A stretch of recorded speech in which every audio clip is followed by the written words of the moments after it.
আচ্ছা, তো আমরা এই 44 নম্বর পৃষ্ঠা এসআরবি শিখি 2 নম্বর খণ্ড 44 নম্বর পৃষ্ঠা আমরা বের করি। এখন আমাদের রেকর্ড শুরু হচ্ছে। তো আমরা রেকর্ডটা ভালো করে শুনবো এবং রেকর্ড অনুযায়ী ভালো করে পড়বো। তো এখানে এসআরবি শিখি 2 নম্বর খণ্ড 44 নম্বর পৃষ্ঠায় আমরা দেখতে পাচ্ছি বাবুল ইফআল। এই বাবটার মাসদার হচ্ছে একটি আল ইখরাজু। আলিফ লাম বাদ দিলে কি হবে? ইখরাজুন। ইখরাজুন মাসদার দিয়ে আপনাকে প্রথমে এই ইফআলের সরফে সগীর টানতে হবে, আকরামা ইকরামের মতো করে। তাহলে আপনি ইখরাজুনের যদি সরফে সগীর টানেন তাহলে কি হবে? আখরাজা ইখরিজু ইখরাজান ফাহুয়া মুখরিজুন ওয়া উখরিজা ইখরাজু ইখরাজান ফাহুয়া মুখরাজুন। আল আমরু মিনহু আখরিজ ওয়া নাহয়ু লা তুখরিজ। এরপরে মাদি 14 বাটন দিবেন। আখরাজা আখরাজা আখরাজু আখরাজাত আখরাজাতা আখরাজনা আখরাজতা আখরাজতুম আখরাজতুম আখরাজতি আখরাজতুম আখরাজতুন আখরাজতু আখরাজনা। এরপরে মুজারের 14 দিন। ইখরিজু ইখরিজান ইখরিজুনা তুখরিজু তুখরিজান ইখরিজনা তুখরিজু তুখরিজান তুখরিজুনা তুখরিজিনা তুখরিজান তুখরিজনা উখরিজুন উখরিজু। দেখেন এখানে কিন্তু মাদি দেওয়া আছে 5টা, মুজারে দেওয়া আছে 5টা, তা আপনি টানবেন 14টা করে। এরপরে আমরে দেওয়া আছে 2টা, আখরিজ আখরিজি, আপনি টানবেন কয়টা করে? 6টা করে। তাহলে কি হবে? আখরিজ আখরিজা আখরিজু আখরিজি আখরিজা আখরিজিনা। এরপর নাহিদ দেওয়া আছে 2টা, লা তুখরিজ লা তুখরিজি, আপনি দিবেন হলো 6টা। লা তুখরিজ লা তুখরিজা লা তুখরিজু লা তুখরিজি লা তুখরিজা লা তুখরিজিনা। তাহলে আপনি দেখতে পেলেন প্রথমে আমি একটি মাসদার দিয়ে সরফে সগীর টানলাম, এরপরে এভাবে মাদি 14টা, মুজারের 14টা, আমরের 6টা, নাহিদ 6টা বাটন দিলাম। এভাবে আপনারা আল ইনজালু ইনজালুল মাসদার দিয়ে আপনি সরফে সগীর দেন। আনজালা ইনজিলু ইনজালান ফাওয়া মুনজিলুন ওয়া উনজিলা ইনজালু ইনজালান ফাওয়া মুনজালুন। আল আমরু মিনহু আনজিল ওয়া নাহয়ু আনহু লা তুনজিল। এরপরে আনসালা ভাবে ইনসালুল মাসদার দিয়ে মাদি 14টা বাটন দেন। আনসালা আনসালা আনসালু আনসালাত। এরপরে মুজারে 14টা দিন, আমরে 6টা দিন, নাহিদ 6টা দিন। এরপরে আল ইফহামু মাসদার দিয়ে প্রথমে সরফে সগীর দিন। আফহামা ইফহিমু ইফহামান ফাহুয়া মুফহিমুন ওয়া উফহিমা ইফহামু ইফহামান ফাহুয়া মুফহামুন। আল্লাহ মিনহু আফহিম ওয়া নাহয়ু আনহু লা তুফহিম। তো আল ইফহামু মাসদার দিয়ে আপনি বর্তমান দিন হলো সরফে সগীর দিলেন। এখন সরফে মাদি মুজারে আমর নাহিদ বর্তমান দিন। মাদি 14টা, মুজারে 14টা, আমরের 6, নাহিদ 6। এভাবে আল ইহদারু এই মাসদারটা সরফে সগীর এবং মাদি মুজারে আমর নাহিদ বর্তমান। ইদখালুন এই বাব দিয়ে সরফে সগীর এবং মাদি মুজারে আমর নাহিদ বর্তমান দিবেন। আল ইলবাসুল মাসদার দিয়ে মাদি মুজারে আমর নাহিদ বর্তমান দিবেন এবং সরফে সগীর দিবেন। ইজলাসুল মাসদার দিয়ে মাদি মুজারে আমর নাহিদ বর্তমান দিবেন এবং সরফে সগীর দিবেন। এরপরে দেখেন পরবর্তী পৃষ্ঠায় আপনার 45 নম্বর পৃষ্ঠা আল ইনফাকু এই ইনফাক মাসদার দিয়ে মাদি মুজারে আমর নাহিদ সরফে সগীর এবং মাদি মুজারে আমর নাহিদ বর্তমান দিবেন। আল ইকরামুল মাসদার দিয়ে মাদি মুজারে আমর নাহিদ বর্তমান এবং সরফে সগীর দিবেন।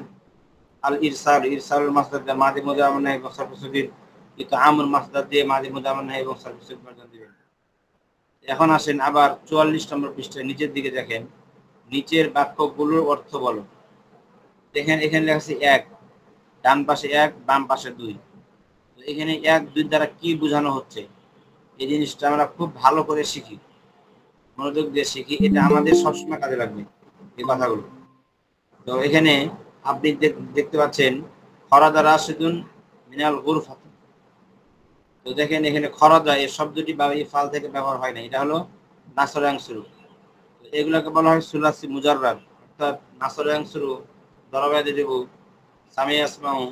এখানে যে 5টি বাব এবং পরের 3টি 9টি বাব, এই 8টি বাব, এই 8টি বাবকে বলা হয় সুলাসি মুজাররাদ। ঠিক আছে? এই সুলাসি মুজাররাদ থেকে খরচ হয় এই শব্দটি।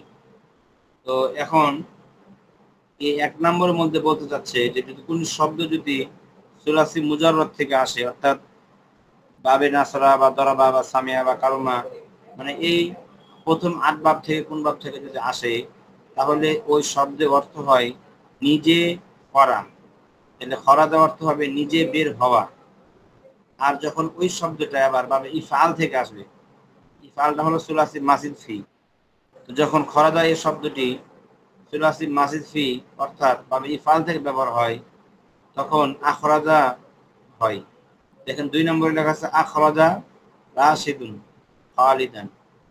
এর দেখেন যখন একটি শব্দ সুলাসি মুজাররদ থেকে নাসরা বা জারবা এগুলো থেকে ব্যবহৃত হয় তখন অর্থ হয় নিজে বের হওয়া, আর যখন আখরাজা ইফআল থেকে ব্যবহার হয় সুলাসি মাসির ফিল থেকে তখন অর্থ হবে অন্যকে বের করা। তাহলে সুলাসি মুজাররদ অর্থ হলো নিজে বের হওয়া, সুলাসি মাসির ফিল থেকে একই শব্দ যদি ব্যবহার হয় তাহলে অর্থ হবে অন্যকে বের করা। যেমন ধরুন খরাজা নাসরা অংশ থেকে, আখরাজা বা ইফআল থেকে, ইফআল থেকে হওয়ার কারণ অর্থ হলো অন্যকে বের করা। আর 2 নম্বর পার্থক্য হলো সুলাসি মুজাররদ থেকে যদি কোনো শব্দ আসে তখন খরাদা রাশিদুন, দেখেন এখানে ফেল ফাইল আছে মাফুল নাই, ফেল ফাইল দ্বারা বাক্য পূর্ণ হয়ে গেছে, ফেল ফাইল মুতাল্লিক আছে, মাফুল নাই। তাহলে সুলাসি মুজাররদ থেকে আসলে মাফুল আসাটা আবশ্যক না, মাফুল আসতেও পারে আবার মাফুল আসতে নাও পারে, কিন্তু যখন বাবি ইফাল থেকে কোনো শব্দ ব্যবহার হবে তখন ওইটার মধ্যে মাফুল আসাটা আবশ্যক, মাফুল আসতেই হবে। যেমন দেখেন খরাদা রাশিদুন মিনাল গুরফাতি 1 নম্বরে, দেখেন এখানে ফেল ফাইল মুতাল্লিক মাফুল নাই। আর 2 নম্বরে দেখেন আখরাজা রাশিদুন খালিদান মিনাল গুরফাতি, এখানে ফেল ফাইল মাফুল মুতাল্লিক, তার মানে এখানে মাফুল আছে। তাহলে প্রথম বাক্যের অর্থ কি, যে খরাদা রাশিদুন মিনাল গুরফাতি, রাশিদ কামরা থেকে নিজে বের হলো। আর দ্বিতীয় বাক্যের অর্থ হলো আখরাজা রাশিদুন খালিদান মিনাল গুরফাতি, রাশিদ কামরা থেকে খালিদকে বের করলো। তাহলে রাশিদ কিন্তু নিজে বের হয় নাই, বরং সে খালিদকে বের করেছে। এবার 3 নম্বর দেখেন নাজারাল মাতারু মিনাস সামাই, আসমান থেকে বৃষ্টি নাজিল হলো, মানে অটোমেটিক নিজে নিজে নাজিল হলো। আর যখন আপনি এই নাসালাকে আনসালা বানাবেন বা এই ফাল থেকে বানাবেন তখন অর্থ হবে আনসালা লহুল মাতারা মিনাস সামাই, আল্লাহ আসমানকে, আল্লাহ বৃষ্টিকে আসমান থেকে নাজিল করালেন বা নামালেন, আল্লাহ বৃষ্টিকে নামালেন আসমান থেকে, তাহলে অন্যকে করা অর্থ বোঝায় আনসারা ইফাল থেকে হওয়ার কারণে। এরপরে 5 নম্বর দেখেন হাদারাতিল মিদু ফিল ফাসলি, ছাত্রটি শ্রেণী কক্ষে নিজেই উপস্থিত হলো। আর যখন 6 নম্বরে ব্যবহার হবে ইফাল থেকে তখন অর্থ হবে আহরাজাতিল মিজু কিতাবাহু, ছাত্রটি তার কিতাবকে উপস্থিত করালো, নিজে সে উপস্থিত হয় নাই, তার কিতাব উপস্থিত করছে। দেখেন আপনি কোর্টে যান না, আপনার মামলা মনে করেন কি বলে অন্য আরেকজন আপনার পক্ষ থেকে গিয়েছে কোর্টে, তাহলে আপনি উপস্থিত হলেন না কোর্টে, কিন্তু আপনি আরেকজনকে উপস্থিত করলেন। তাহলে নিজে একটা কাজ না করা, অন্যকে করা, তো ওটাকে বলা হয় ইফআল। দেখেন আহদারাত তিলমিজু কিতাবাহু, ছাত্রটি তার কিতাব উপস্থিত করলো, সে নিজে কিন্তু উপস্থিত হয়নি, সে বই উপস্থিত করলো। তাহলে নিজে উপস্থিত হয় নাই কিন্তু তার বইকে সে উপস্থিত করলো।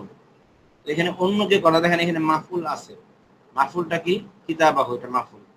কিন্তু দেখেন 5 নম্বর বাক্যের মধ্যে মাফুল নাই, হাজারাত তিরমিজু ফিল ফাসলি, এখানে মাফুল নাই, আর দ্বিতীয়টার মধ্যে মাফুল আছে।